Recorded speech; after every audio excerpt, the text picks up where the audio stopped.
ನೋಡಿ, ಅಂಥ ದೊಡ್ಡ ಭಗವಂತನನ್ನ ನಿರ್ಜೀವ ವಸ್ತುಗಳಿಗೆ ಹೋಲಿಸ್ತಾ ಇದೀವಿ ಅಂತಂದ್ರೆ ಇದು ಎಷ್ಟು ದೊಡ್ಡ ಅಜ್ಞಾನ. ಇದು ನಮ್ಮನ್ನೇನಾದ್ರು ನಾವು ನಿರ್ಜೀವ ವಸ್ತುಗಳಿಗೆ ಹೋಲಿಸ್ಕೊಂತೀವ? ನೋಡಿ, ಭಗವಂತನ ಸೃಷ್ಟಿಯಲ್ಲಿ ಮನುಷ್ಯ ಒಂದು ಇರುವೆಯನ್ನು ಕೂಡ ಸೃಷ್ಟಿ ಮಾಡೋಕ್ಕಾಗೋದಿಲ್ಲ, ಇನ್ನು ಭಗವಂತನನ್ನು ಸೃಷ್ಟಿ ಮಾಡೋಕ್ಕೆ ಸಾಧ್ಯನಾ? ಒಂದೊಂದು ಸಮುದಾಯದ ಜನರು ಅವರವ್ರದೇ ದೇವರುಗಳನ್ನ ಸೃಷ್ಟಿ ಮಾಡ್ಕೊಂಡ್ರೆ ಸಮಾಜದಲ್ಲಿ ಸಮಾನತೆ ಇರೋದಿಲ್ಲ, ಒಂದು ಶಾಂತಿ ಇರೋದಿಲ್ಲ. ನೋಡಿ, ಭಗವಂತ ವಸ್ತುಗಳನ್ನ ಸೃಷ್ಟಿ ಮಾಡಿದ್ರೆ ಅದು ವಸ್ತುನೇ, ವಾಸ್ತವದಲ್ಲಿ ದೇವರಾಗಲ್ಲ. ಹಾಗಾದ್ರೆ ಅದು ದೇವರು ಹೇಗಾಯ್ತು?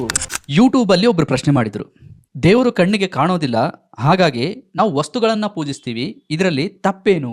ನೋಡಿ, ದೇವರು ಇರಬೇಕಾದ್ರೆ ವಸ್ತುಗಳನ್ನ ಯಾಕೆ ಪೂಜೆ ಮಾಡಬೇಕು? ಕೆಲವ್ರು ಏನ್ ಅನ್ಕೊಂಡಿದ್ದಾರೆ ಅಂತಂದ್ರೆ, ದೇವರು ಈ ಒಂದು ಪ್ರಪಂಚವನ್ನ ಸೃಷ್ಟಿ ಮಾಡಿ ಎಲ್ಲೋ ಒಂದ್ ಕಡೆಗಿದ್ದಾನೆ, ಪ್ರಪಂಚಕ್ಕೂ ದೇವರಿಗೆ ಸಂಬಂಧನೇ ಇಲ್ಲ ಅಂತ ಹೇಳಿ ಭಾವಿಸ್ತಿದ್ದಾರೆ. ಹಾಗಾಗಿನೇ ದೇವರು ನಮ್ಮ ಕಣ್ಣಿಗೆ ಕಾಣೋದಿಲ್ಲ, ನಾವು ವಸ್ತುಗಳನ್ನ ಪೂಜಿಸ್ಬೇಕು, ಎಲ್ಲವೂ ದೇವರು, ಎಲ್ಲವೂ ದೇವರ ಸಮಾನ ಅಂತ ಹೇಳಿ ಭಾವಿಸ್ತಾರೆ.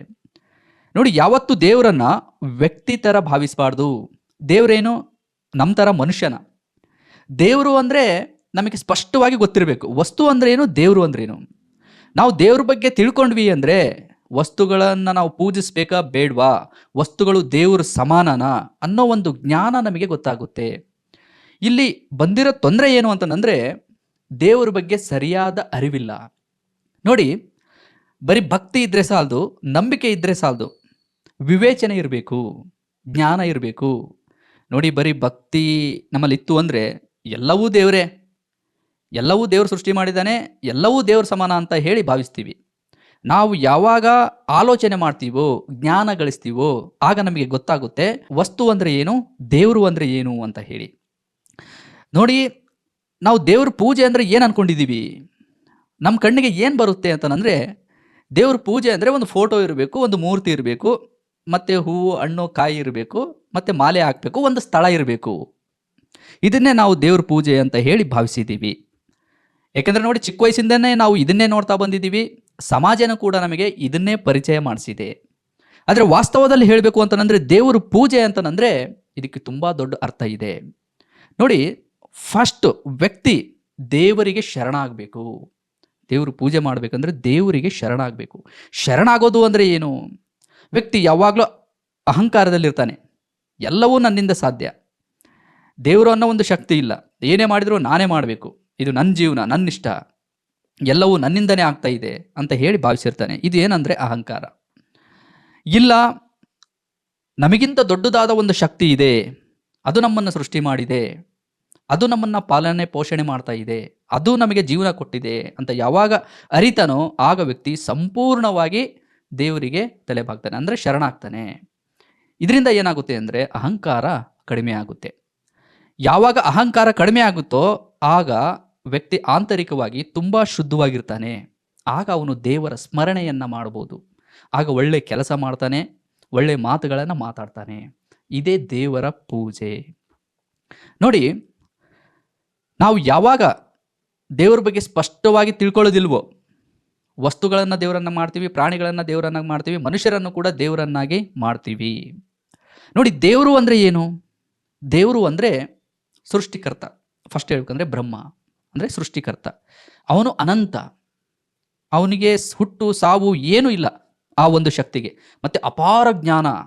ಎಷ್ಟು ಜ್ಞಾನ ಅಂತಂದರೆ, ಒಂದು ಗಿಡದಲ್ಲಿ ಎಲೆ ಉದುರಿದ್ದು ಕೂಡ ಆ ಒಂದು ಶಕ್ತಿಗೆ ಗೊತ್ತಾಗುತ್ತೆ. ನಮ್ಮ ಬಗ್ಗೆ ಸಂಪೂರ್ಣವಾಗಿ ಗೊತ್ತಾಗುತ್ತೆ. ನಮ್ಮ ಒಂದು ಪ್ರತಿಯೊಂದು ಮೂಮೆಂಟ್ ಆ ಒಂದು ಶಕ್ತಿಗೆ ಗೊತ್ತಾಗುತ್ತೆ. ಅಂದರೆ ಸರ್ವಜ್ಞ, ಅಪಾರ ಶಕ್ತಿ ಉಳ್ಳವನು, ಅಪಾರ ಕರುಣೆ ಉಳ್ಳವನು, ಅಪಾರ ಪ್ರೀತಿ ಉಳ್ಳವನು, ಮತ್ತು ಅವನು ಅಗೋಚರ, ಅನಂತ. ಈ ಒಂದು ಶಕ್ತಿಗೆ ದೇವರು ಅಂತ ಹೇಳಿ ಕರಿತೀವಿ. ನೋಡಿ, ದೇವ್ರಿಗೆ ಇಷ್ಟೊಂದು ಶಕ್ತಿ ಇರೋದ್ರಿಂದನೇ ನಾವು ದೇವರು ಅಂತ ಹೇಳಿ ಶರಣಾಗ್ತೀವಲ್ವಾ. ನೋಡಿ, ಈ ಒಂದು ಜ್ಞಾನ ನಮ್ಮಲ್ಲಿ ಇತ್ತು ಅಂದರೆ ನಾವು ದೇವರನ್ನ ಸಣ್ಣ ಪುಟ್ಟ ವಸ್ತುಗಳಿಗೆ ಹೋಲಿಸೋದಿಲ್ಲ. ನೋಡಿ, ಒಂದು ಸ್ಪಷ್ಟವಾಗಿ ನಾವು ತಿಳ್ಕೋಬೇಕು, ಭಗವಂತ ಇವು ಎಲ್ಲವನ್ನು ಶೂನ್ಯದಿಂದ ಸೃಷ್ಟಿ ಮಾಡಿದ್ದಾನೆ, ಎಲ್ಲವೂ ಕೊನೆಗೆ ಶೂನ್ಯಕ್ಕೆ ಹೋಗುತ್ತೆ. ನೋಡಿ, ಭಗವಂತ ಏನಾದ್ರು ಸೃಷ್ಟಿಯಲ್ಲಿ ಇರೋದಾದರೆ, ವಸ್ತುಗಳು ದೇವರಾದರೆ, ಭಗವಂತನು ಶೂನ್ಯನಾ? ಇಲ್ಲ, ಅವನು ಕಾಲಾತೀತ, ಸಮಯ ಸ್ಥಳ ಯಾವುದೂ ಇಲ್ಲ, ನಾವೆಲ್ಲ ಸಮಯದಲ್ಲಿದ್ದೀವಿ ಮತ್ತು ಸ್ಥಳದಲ್ಲಿದ್ದೀವಿ. ಭಗವಂತ ಇವು ಎಲ್ಲವನ್ನು ಮೀರಿದವನು. ಇದನ್ನು ಫಸ್ಟ್ ಸ್ಪಷ್ಟವಾಗಿ ಅರ್ಥ ಮಾಡ್ಕೋಬೇಕು. ಇದು ಒಂದು ಜ್ಞಾನ ನಮಗೆ ಗೊತ್ತಾಯಿತು ಅಂದರೆ ಯಾವುದೇ ವಸ್ತುಗಳಿಗೆ ಹೋಲಿಸೋದಿಲ್ಲ. ನೋಡಿ, ನಮ್ಮ ತಂದೆ ತಾಯಿನ ನಾವು ಯಾವ್ದಾದ್ರು ವಸ್ತುಗಳಿಗೆ ಹೋಲಿಸ್ತೀವ? ವಸ್ತುಗಳನ್ನು ಬಿಡಿ, ಬೇರೆ ಯಾರಿಗಾದ್ರೂ ಹೋಲಿಸ್ತೀವ? ಇಲ್ಲ, ಯಾಕಂದರೆ ಅವರು ನಮಗೆ ಜನ್ಮ ಕೊಟ್ಟವರು, ಅವ್ರದ್ದು ಒಂದು ಸ್ಥಾನನೇ ಬೇರೆ, ಅವ್ರ ಸ್ಥಾನ ತುಂಬಕ್ಕೆ ಬೇರೆ ಯಾರಿಂದನೂ ಸಾಧ್ಯವಿಲ್ಲ. ಅದೇ ರೀತಿಯಲ್ಲಿ ಭಗವಂತನಿಗೂ ಒಂದು ಸ್ಥಾನ ಇದೆ. ಆ ಒಂದು ಸ್ಥಾನನ ನಾವು ಅರಿಬೇಕು. ಯಾವ ರೀತಿ ಅರಿಬೇಕು? ಕಣ್ಣಿಗೆ ಕಾಣೋದಿಲ್ಲ. ಯಾವ ರೀತಿ ಅರ್ಥ ಮಾಡ್ಕೋಬೇಕು ಅಂತಂದರೆ ನೋಡಿ, ಭಗವಂತ ಸೃಷ್ಟಿ ಮಾಡಿರೋ ಈ ಸೃಷ್ಟಿ ನಮ್ಮ ಕಣ್ಮುಂದೆ ಇದೆ. ಇವುಗಳ ಮುಖಾಂತರ ಭಗವಂತ ತನ್ನನ್ನು ತಾನು ಪರಿಚಯ ಮಾಡಿಸ್ಕೊತಾ ಇದ್ದಾನೆ. ಅಂದರೆ ಸೃಷ್ಟಿ ನೋಡೋದ್ರ ಮುಖಾಂತರ ನಾವು ಭಗವಂತನನ್ನು ಅರಿಬಹುದು. ಜಗತ್ತನ್ನು ನೋಡಿ ಜಗನ್ನಾಥನನ್ನು ಅರಿಯಿರಿ ಅಂತ ಹೇಳ್ತಾರಲ್ವಾ, ಇದಕ್ಕೇನೆ. ನೋಡಿ ಇಲ್ಲಿ ಏನಾಗಿದೆ ಅಂತಂದರೆ, ವಸ್ತುಗಳು ದೇವರಾಗೋಕ್ಕೆ ಕಾರಣ ಏನು ಅಂತಂದರೆ, ಹಿಂದೆ ಎಲ್ಲ ಮನುಷ್ಯನಿಗೆ ಅಷ್ಟೊಂದು ಜ್ಞಾನ ಇದ್ದಿಲ್ಲ. ದೇವರು ಅನ್ನೋ ಒಂದು ನಂಬಿಕೆ ಸಾಮಾನ್ಯವಾಗಿ ಇದ್ದೇ ಇರುತ್ತೆ ಪ್ರತಿಯೊಬ್ಬರಲ್ಲೂ. ನೋಡಿ, ಈ ನಂಬಿಕೆ ಅನ್ನೋದೇನಿದೆ ಅಲ್ವಾ, ಜ್ಞಾನದಿಂದ ಕೂಡಿರಬೇಕು. ಹಿಂದೆ ಅವಾಗೆಲ್ಲ ಏನು ಮಾಡಿದರು ಅಂತಂದರೆ, ಈ ನಮಗೆ ಯಾವುದು ಬದುಕಲಿಕ್ಕೆ ಸಹಾಯ ಮಾಡ್ತಾ ಇದೆಯೋ ಅದನ್ನೆಲ್ಲ ದೇವರನ್ನಾಗಿ ಮಾಡಿದರು, ಭಾವಿಸಿದರು ಆ ಥರ. ನೋಡಿ, ನೀರು ನಮಗೆ ಬದುಕಿಸ್ತಾ ಇದೆ, ಹಾಗೆ ನೀರು ದೇವರು. ಸೂರ್ಯನಿಂದ ಬೆಳಕು ಬರ್ತಾ ಇದೆ, ಸೂರ್ಯ ದೇವರು. ಮತ್ತು ಭೂಮಿ ನಮಗೆ ಆಹಾರ ಕೊಡ್ತಾ ಇದೆ, ಭೂಮಿ ದೇವರು. ಆಕಾಶ ದೇವರು. ಈ ಥರ ಪಂಚಭೂತಗಳನ್ನು ದೇವರನ್ನಾಗಿ ಮಾಡಿದರು. ನೋಡಿ, ಇಲ್ಲಿ ಇವುಗಳನ್ನು ನಾವು ದೇವರನ್ನಾಗಿ ಮಾಡಿದರೆ ದೇವರ ಬಗ್ಗೆ ನಮಗೆ ತಿಳುವಳಿಕೆ ಇರೋದಿಲ್ಲ. ನಾವು ಸೃಷ್ಟಿಗಳ ಮುಖಾಂತರ ಏನು ಮಾಡಬೇಕು ಅಂತಂದರೆ, ಭಗವಂತನನ್ನು ಅರಿಯೋದಕ್ಕೆ ಪ್ರಯತ್ನ ಪಡಬೇಕು. ಹೇಗೆ ಅರಿಬೇಕು ಅಂತಂದರೆ, ನೋಡಿ, ನಮಗೆ ನೀರು ಸಿಗ್ತಾ ಇದೆ ಅಂತಂದರೆ ಭಗವಂತ ಆಕಾಶದಿಂದ ಮಳೆ ಸುರಿಸ್ತಾ ಇದ್ದಾನೆ. ಆ ನೀರಿನ ಮುಖಾಂತರ ನಮ್ಮ ಜೀವ ಉಳಿಸ್ತಾ ಇದ್ದಾನೆ ಅಂತಂದರೆ ಭಗವಂತ ಎಷ್ಟು ಪ್ರೀತಿ ಉಳ್ಳವನು, ಕರುಣೆ ಉಳ್ಳವನು. ಈ ರೀತಿ ಯೋಚನೆ ಮಾಡಬೇಕು. ನೀರನ್ನೇ ದೇವ್ರು ಮಾಡೋದಲ್ಲ, ನೀರನ್ನು ಸೃಷ್ಟಿ ಮಾಡಿರೋ ಭಗವಂತನ ಬಗ್ಗೆ ಯೋಚನೆ ಮಾಡಬೇಕು. ಹಾಗೆ ನೋಡಿ, ಅಷ್ಟು ದೊಡ್ಡ ಸೂರ್ಯನಿಂದ ಬೆಳಕು ಬರ್ತಾ ಇದೆ ಅಂತಂದರೆ, ಅಷ್ಟು ದೊಡ್ಡದಾದ ಸೂರ್ಯನನ್ನು ಸೃಷ್ಟಿ ಮಾಡಿದ್ದಾನೆ ಅಂತಂದರೆ ಭಗವಂತ ಎಷ್ಟು ಶಕ್ತಿ ಉಳ್ಳವನಾಗಿರ್ಬೋದು, ಎಷ್ಟು ಜ್ಞಾನವಂತನಾಗಿರ್ಬೋದು. ಈ ರೀತಿ ಯೋಚಿಸಬೇಕು. ಸೂರ್ಯನನ್ನು ದೇವ್ರು ಮಾಡಬಾರ್ದು. ನೋಡಿ, ಒಂದು ಸಣ್ಣ ಬೀಜದಿಂದ ಬೆಳೆ ಬರ್ತಾ ಇದೆ ಅಂತಂದರೆ ಆ ಒಂದು ಸಾಮರ್ಥ್ಯ ನೋಡಿ, ಒಂದು ಸಣ್ಣದ ಬೀಜದಿಂದ ತಾನೇ ದೊಡ್ಡ ಆಲದ ಮರ ಆಗೋದು. ಆ ಒಂದು ಸಣ್ಣ ಬೀಜದಲ್ಲಿ ಅಷ್ಟು ಒಂದು ಸಾಮರ್ಥ್ಯವನ್ನು ಇಟ್ಟಿದ್ದಾನಲ್ಲ ಭಗವಂತ, ಅವನು ಎಷ್ಟು ಜ್ಞಾನವಂತ. ಈ ರೀತಿ ಯೋಚನೆ ಮಾಡಬೇಕು. ಭೂಮಿನೇ ಮರನೇ ದೇವರು ಮಾಡಬಾರ್ದು. ನೋಡಿ, ಈ ರೀತಿ ನಾವು ಯೋಚನೆ ಮಾಡ್ತಾ ಹೋದಾಗೆಲ್ಲ ಭಗವಂತನ ಜ್ಞಾನ, ಕರುಣೆ, ಪ್ರೀತಿ ನಮಗೆ ಗೊತ್ತಾಗ್ತಾ ಹೋಗುತ್ತೆ. ಅವನಿಗೆ ಕಣ್ಣಿಗೆ ಕಾಣೋದಿಲ್ಲ, ಅವನು ನಮಗೆ ಕಣ್ಣಿಗೆ ಕಾಣದೇ ಇದ್ದರೂ ಪ್ರತಿದಿನ ಅವನ ಶಕ್ತಿ, ಅವನ ಜ್ಞಾನವನ್ನು ಸೃಷ್ಟಿಗಳ ಮುಖಾಂತರ ಪ್ರದರ್ಶನ ಮಾಡ್ತಿದ್ದಾನೆ. ನಾವು ಸ್ವಲ್ಪ ಕಣ್ಣು ತೆರೆದು ನೋಡಬೇಕಷ್ಟೇ. ಹಾಗಾಗಿ ಸ್ನೇಹಿತರೆ, ದೇವರನ್ನು ತಿಳಿದು ಪೂಜಿಸೋದಕ್ಕೂ ತಿಳಿದೇನೆ ಪೂಜಿಸೋದಕ್ಕೂ ತುಂಬ ಅಂದರೆ ತುಂಬಾ ದೊಡ್ಡ ವ್ಯತ್ಯಾಸ ಇದೆ. ನೋಡಿ, ವಸ್ತುಗಳನ್ನು ಪೂಜಿಸೋದ್ರಿಂದ ನಮ್ಮಲ್ಲಾಗೋ ಬದಲಾವಣೆ ಏನಾದರೂ ಏನು ಹೇಳಿ? ವಸ್ತುಗಳಲ್ಲಿ ದೇವರಿದ್ದಾನ? ವಾಸ್ತವದಲ್ಲಿ ಹೇಳ್ಬೇಕಂದ್ರೆ ವಸ್ತುಗಳಲ್ಲಿ ದೇವರಿದ್ದಾನ? ಇಲ್ಲ. ನೋಡಿ, ಇವಾಗ ನಾನು ಈ ಒಂದು ಮೈಕಿಂದ ಮಾತಾಡ್ತಾ ಇದ್ದೀನಿ ಅಂತಂದರೆ, ಈ ಮೈಕ್ ಸೃಷ್ಟಿ ಮಾಡಿರೋ ವ್ಯಕ್ತಿಯನ್ನು ನಾನು ನೋಡಿಲ್ಲ. ಆದರೆ ಈ ಮೈಕನ್ನು ಅವನು ಯಾವ ರೀತಿ ಸೃಷ್ಟಿ ಮಾಡಿದ್ದಾನೆ ಅನ್ನೋದನ್ನು ನೋಡಿ ಆ ವ್ಯಕ್ತಿಯ ಒಂದು ಜ್ಞಾನವನ್ನು, ಸಾಮರ್ಥ್ಯವನ್ನು ನಾನು ಅರ್ಥ ಮಾಡ್ಕೋಬೋದು. ವ್ಯಕ್ತಿಗೆ ಕಣ್ಣಿಗೆ ನನಗೆ ಕಾಣದೇ ಇದ್ದರೂ ಕೂಡ ವ್ಯಕ್ತಿ ಇದ್ದಾನೆ, ಅವನ ಒಂದು ಜ್ಞಾನ ಶಕ್ತಿ ನನಗೆ ಗೊತ್ತಾಗುತ್ತೆ. ಅದೇ ರೀತಿಯಲ್ಲಿ ಬ್ರಹ್ಮಾಂಡ ಇದೆ, ನಮ್ಮ ಕಣ್ಣ ಮುಂದೆ ಸೃಷ್ಟಿ ಇದೆ ಅಂತಂದರೆ, ದೇವರ ಕಣ್ಣಿಗೆ ಕಾಣಲಿಲ್ಲ ಅಂತಂದ್ರೂ ಕೂಡ ಅವನ ಒಂದು ಶಕ್ತಿ ಸಾಮರ್ಥ್ಯವನ್ನು ನಾವು ಅರಿಬಹುದು. ಅವನು ಇದ್ದಾನೆ ಅನ್ನೋದು ನಮಗೆ ಗೊತ್ತಾಗುತ್ತೆ. ಈ ರೀತಿಯಲ್ಲಿ ಭಗವಂತನನ್ನು ಅರಿಬೇಕು. ನೋಡಿ, ಕೆಲವೊಬ್ಬರು ಈ ರೀತಿ ಯೋಚನೆ ಮಾಡೋದಿಲ್ಲ, ಸಂಪ್ರದಾಯಗಳನ್ನು ಫಾಲೋ ಮಾಡ್ತಾ ಇರ್ತಾರೆ. ವಸ್ತುಗಳು ದೇವರು ಅಂದರೆ ನಾವು ಅದನ್ನೇ ಪೂಜೆ ಮಾಡ್ತೀವಿ, ಹಿಂದೆ ಎಲ್ಲ ಅದನ್ನೇ ಮಾಡ್ಕೊಂಡು ಬಂದಿದ್ದಾರೆ, ಅದು ಒಂದು ನಮ್ಮದೊಂದು ಸಂಪ್ರದಾಯ. ನೋಡಿ, ಭಗವಂತ ವಸ್ತುಗಳನ್ನು ಸೃಷ್ಟಿ ಮಾಡಿದರೆ ಅದು ವಸ್ತುನೇ, ವಾಸ್ತವದಲ್ಲಿ ದೇವರಾಗಲ್ಲ. ಹಾಗಾದರೆ ಅದು ದೇವರು ಹೇಗಾಯಿತು? ಮನುಷ್ಯ ಮಾಡಿದ್ದಾನೆ, ಅದಕ್ಕೆ ದೇವರು ಅಂತ ಮನುಷ್ಯ ಹೆಸರಿಟ್ಟಿದ್ದಾನೆ. ನೋಡಿ, ಒಂದು ಸ್ಪಷ್ಟವಾಗಿ ಗೊತ್ತಾಗಬೇಕು ನಮಗೆ, ಭಗವಂತ ಮನುಷ್ಯರನ್ನು ಸೃಷ್ಟಿ ಮಾಡ್ತಾನೆ, ಎಲ್ಲ ಸಕಲ ಕೋಟಿ ಜೀವರಾಶಿಗಳನ್ನು ಸೃಷ್ಟಿ ಮಾಡ್ತಾನೆ. ಆದರೆ ಯಾರು ದೇವರನ್ನು ಸೃಷ್ಟಿ ಮಾಡೋಕ್ಕೆ ಸಾಧ್ಯ ಇಲ್ಲ. ನೋಡಿ, ಭಗವಂತನ ಸೃಷ್ಟಿಯಲ್ಲಿ ಮನುಷ್ಯ ಒಂದು ಇರುವೆಯನ್ನು ಕೂಡ ಸೃಷ್ಟಿ ಮಾಡೋಕ್ಕಾಗೋದಿಲ್ಲ, ಇನ್ನು ಭಗವಂತನನ್ನು ಸೃಷ್ಟಿ ಮಾಡೋಕ್ಕೆ ಸಾಧ್ಯನಾ? ಸ್ವಲ್ಪ ಯೋಚನೆ ಮಾಡಬೇಕು. ಇದರಿಂದಾನೇ ಗೊತ್ತಾಗುತ್ತೆ ನಮಗೆ ವಸ್ತುಗಳು ದೇವರು ಹೌದೋ ಅಲ್ವೋ ಅಂತ ಹೇಳಿ. ನೋಡಿ, ಸೃಷ್ಟಿಯಲ್ಲಿರೋ ಈ ವಸ್ತುಗಳೆಲ್ಲ ದೇವರು ಅಂತ ಭಾವಿಸಿದರೆ ಎಷ್ಟೆಲ್ಲ ದೇವರುಗಳು ಸೃಷ್ಟಿ ಆಗ್ತವೆ. ಮನುಷ್ಯ ಎಷ್ಟು ದೇವರುಗಳು ಇದ್ದಾವೆ ಅಂತ ಹೇಳಿ ಭಾವಿಸ್ತಾನೆ. ಸಾವಿರಾರು, ಲಕ್ಷಾಂತರ, ಕೋಟಿಗಟ್ಟಲೆ ದೇವರಿದ್ದಾವೆ ಅಂತ ಹೇಳಿ ಭಾವಿಸ್ತಾನೆ. ನೋಡಿ, ಸುಮ್ಮನೆ ಹಾಗೆ ಯೋಚನೆ ಮಾಡಿ, ಒಂದೊಂದು ಸಮುದಾಯದ ಜನರು ಅವರವ್ರದೇ ದೇವರುಗಳನ್ನು ಸೃಷ್ಟಿ ಮಾಡಿಕೊಂಡ್ರೆ ಸಮಾಜದಲ್ಲಿ ಸಮಾನತೆ ಇರೋದಿಲ್ಲ, ಒಂದು ಶಾಂತಿ ಇರೋದಿಲ್ಲ. ನಮ್ಮ ದೇವರು ನಮ್ಮ ದೇವರೇ ಶ್ರೇಷ್ಠ, ನಮ್ಮ ಆಚಾರನೇ ಶ್ರೇಷ್ಠ, ನಮ್ಮ ಸಂಪ್ರದಾಯನೇ ಶ್ರೇಷ್ಠ. ವ್ಯಕ್ತಿಯಲ್ಲಿ ಅಹಂಕಾರ ಸೃಷ್ಟಿಯಾಗುತ್ತೆ, ಇನ್ನೊಬ್ಬನನ್ನು ಕೀಳಾಗಿ ನೋಡ್ತಾರೆ, ವ್ಯಕ್ತಿಯಲ್ಲಿ ಸಮಾನತೆ ಇರೋದಿಲ್ಲ. ಈ ಭೂಮಿಯಲ್ಲಿ ವಾಸ ಮಾಡ್ತಿರೋ ಪ್ರತಿಯೊಬ್ಬರಿಗೂ ಭಗವಂತ ಒಬ್ಬನೇ. ಆ ಒಂದು ಶಕ್ತಿನೇ ಎಲ್ಲ ಮನುಷ್ಯರನ್ನು ಸೃಷ್ಟಿ ಮಾಡಿದೆ. ದೇವರು ಇರೋದು ಒಬ್ಬನೇ, ಆ ಒಂದು ಶಕ್ತಿ ಒಂದೇನೆ. ಆದರೆ ಅದನ್ನೇ ಬೇರೆ ಬೇರೆ ಹೆಸರಲ್ಲಿ ಕರೀತಾರೆ ಅಷ್ಟೇ. ಅವ್ರವ್ರ ಭಾಷೆಯಲ್ಲಿ ದೇವರು ಅನ್ನೋದಕ್ಕೆ ಏನಂತಾರೋ ಅದನ್ನು ಕರೀತಾರೆ. ಇವಾಗ ನೋಡಿ, ನಾವು ನೀರು ಅಂತೀವಿ, ಮತ್ತು ತೆಲುಗಲ್ಲಿ ನೀರಿಗೆ ಬೇರೆ ಅಂತಾರೆ, ಹಿಂದಿಯಲ್ಲಿ ಪಾನಿ ಅಂತಾರೆ, ಇದರಲ್ಲಿ ವಾಟರ್ ಅಂತಾರೆ ಇಂಗ್ಲೀಷಲ್ಲಿ. ಹೆಸರುಗಳು ಬೇರೆ ಬೇರೆ ಆದ್ರೂ ನೀರು ಒಂದೇ ಅಲ್ವಾ? ಅದೇ ರೀತಿಯಲ್ಲೇ ಬೇರೆ ಬೇರೆ ಹೆಸರಲ್ಲಿ ಕರೀತಾರೆ. ಹಾಗಂತ ಹೇಳಿ ದೇವರೇ ಬೇರೆ ಬೇರೆ ಅಲ್ಲ, ಭಗವಂತ ಒಬ್ಬನೇ. ಆ ಒಂದು ಶಕ್ತಿ ಒಂದೇ ಇರೋದು. ಸ್ನೇಹಿತರೆ, ಸ್ವಲ್ಪ ಯೋಚನೆ ಮಾಡಿ ನೀವು. ಇಡೀ ಬ್ರಹ್ಮಾಂಡವನ್ನು ಸೃಷ್ಟಿ ಮಾಡಿರೋ ಆ ಒಂದು ಶಕ್ತಿ ಇದೆ, ಅದು ಎಲ್ಲವನ್ನು ವ್ಯಾಪಿಸಿದೆ.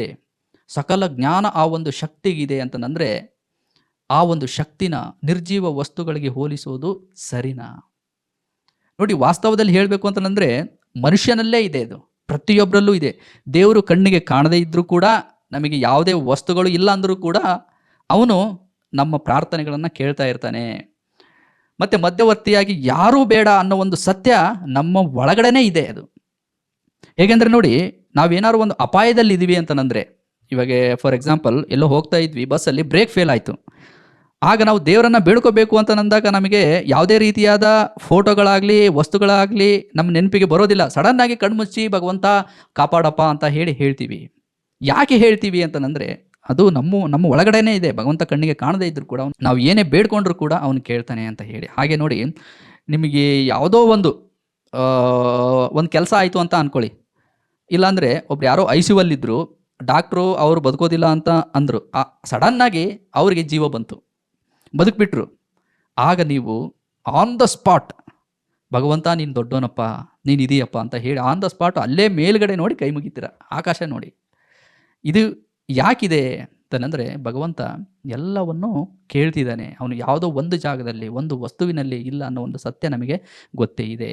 ಹಾಗಾದರೆ ಈ ಒಂದು ವಸ್ತುಗಳ ಒಂದು ಕಲ್ಪನೆ ಹೇಗೆ ಬಂತು ಅಂತಂದರೆ ಇದನ್ನು ಮನುಷ್ಯ ಸೃಷ್ಟಿ ಮಾಡಿರೋದು. ನೀವೇನಾದ್ರು ಸಮಾಜದಲ್ಲಿ ಬಂದರೆ, ಒಂದು ಗುಂಪಲ್ಲಿ ಸೇರಿಕೊಂಡ್ರೆ ಆಗ ವಸ್ತುಗಳನ್ನು ಪೂಜೆ ಮಾಡ್ತಿರೋ ಹೊರತು ನೀವು ಒಂಟಿಯಾಗಿದ್ದಾಗ ದೇವರು ಎಲ್ಲ ಕಡೆಗೆ ಅವನು ವ್ಯಾಪಿಸಿದ್ದಾನೆ, ಎಲ್ಲವನ್ನೂ ನೋಡ್ತಿದ್ದಾನೆ. ಅವನಿಗೆ ಯಾವುದೇ ರೂಪ ಬೇಡ, ಅವನನ್ನು ನಾವು ನೇರವಾಗಿ ಪೂಜೆ ಮಾಡ್ಬೋದು, ಅವನನ್ನು ಧ್ಯಾನಿಸ್ಬೋದು, ಅವನ ಹತ್ರ ಬೇಡ್ಕೋಬೋದು ಅನ್ನೋ ಒಂದು ಸತ್ಯ ನಿಮ್ಮ ಹತ್ರ ಇದ್ದೇ ಇರುತ್ತೆ.